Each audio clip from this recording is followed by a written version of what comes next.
అడ్డం పెట్టుకొని అసెంబ్లీకి రాకుండా తప్పించుకున్నాడు. అసెంబ్లీ రాని దద్దమ్మలు, బడికి రాని బడి దొంగలు లాంటి వాళ్ళు అంతేనా?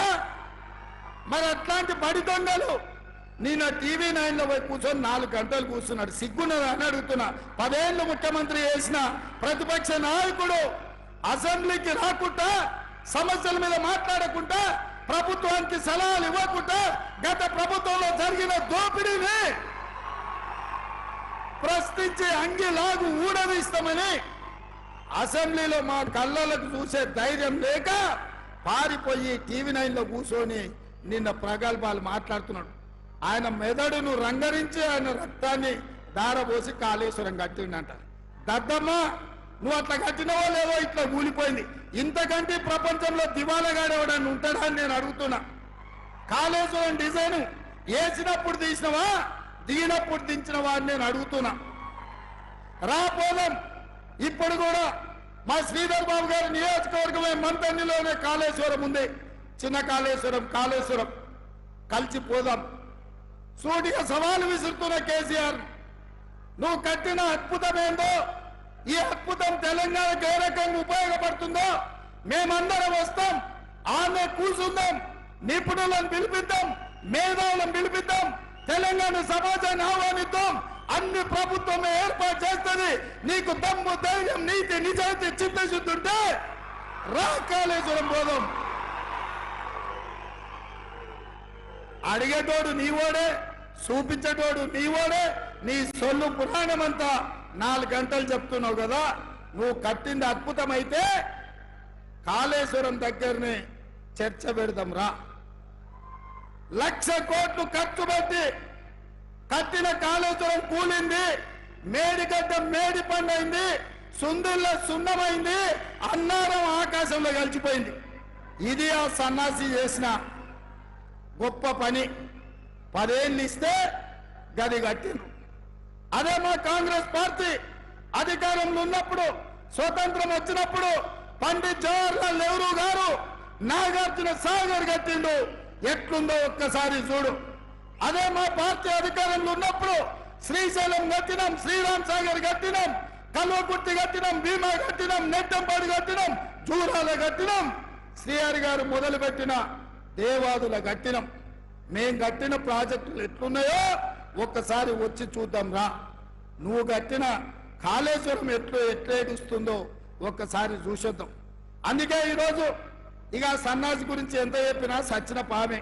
సచిన పావుని ఏం కొడతామయ్యా? ఇవాళ టీఆర్ఎస్కే నన్ను డిపాజిట్ వచ్చే పరిస్థితి ఉందా?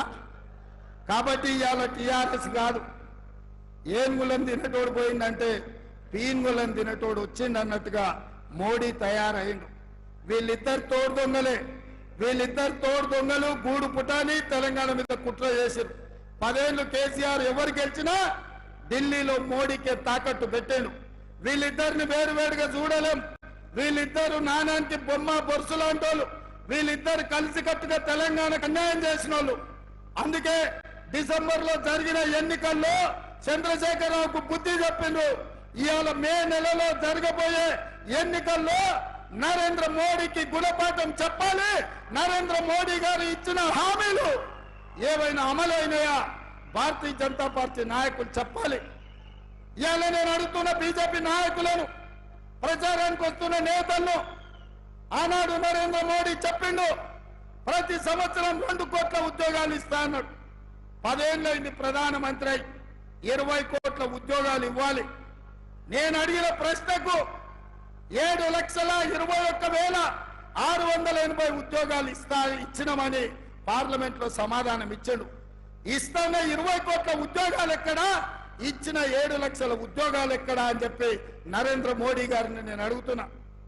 నరేంద్ర మోడీ గారు రైతులకు మాట ఇచ్చిండు, రైతుల ఆదాయాన్ని 2 చేసి ఆత్మహత్యలు ఆపుతా అని. ఆత్మహత్యలు ఆపలేదు, ఆదాయం పెరగలేదు. కానీ వ్యవసాయాన్ని రైతు వ్యతిరేక నల్ల చట్టాలు తీసుకొచ్చి అదాని, అంబానీ, అమెజాన్లకు అమ్మడానికి చూసి రైతుల ప్రాణాలను అదాని దగ్గర తాకట్టు పెడితే ఢిల్లీ సరిహద్దుల్లో లక్షలాది మంది రైతులు 16 నెలలు వీరోచితమైన పోరాటం చేసింది.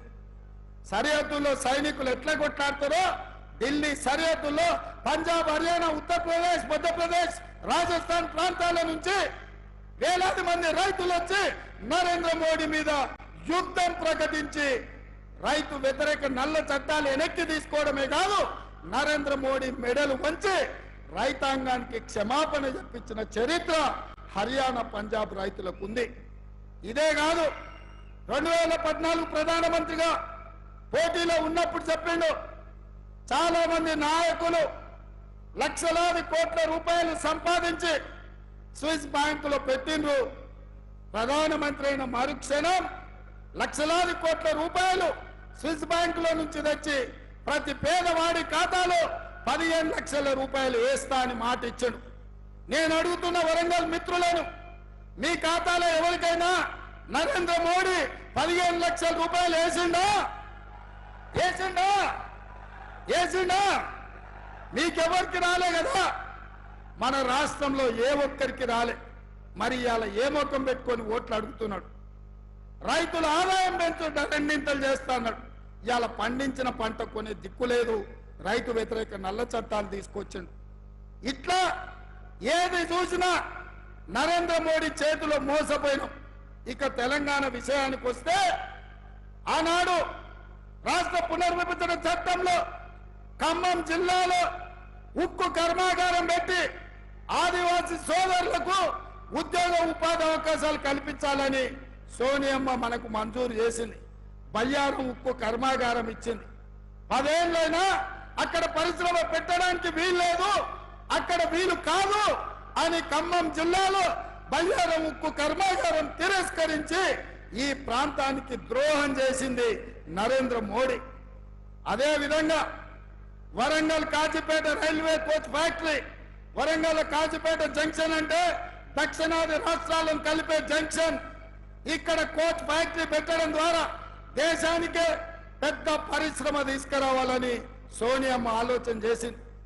మన తెలంగాణకు, మన కాజీపేటకు రైల్వే కోచ్ ఫ్యాక్టరీ సోనియమ్మ, మన్మోహన్ సింగ్ ఇచ్చారు. నరేంద్ర మోడీ వచ్చి రద్దు చేసి దీన్ని మహారాష్ట్రకు తరలించకపోయిండు. మనకి ఇవ్వాల్సిన రైల్వే కోచ్ ఫ్యాక్టరీ మహారాష్ట్రకు లాతూర్కు తరలించకపోయిండు. నేను అడుగుతున్నా, ట్రిపుల్ ఐటీ కానీ, ITIR కారిడార్ కానీ ఈ రోజు మనకి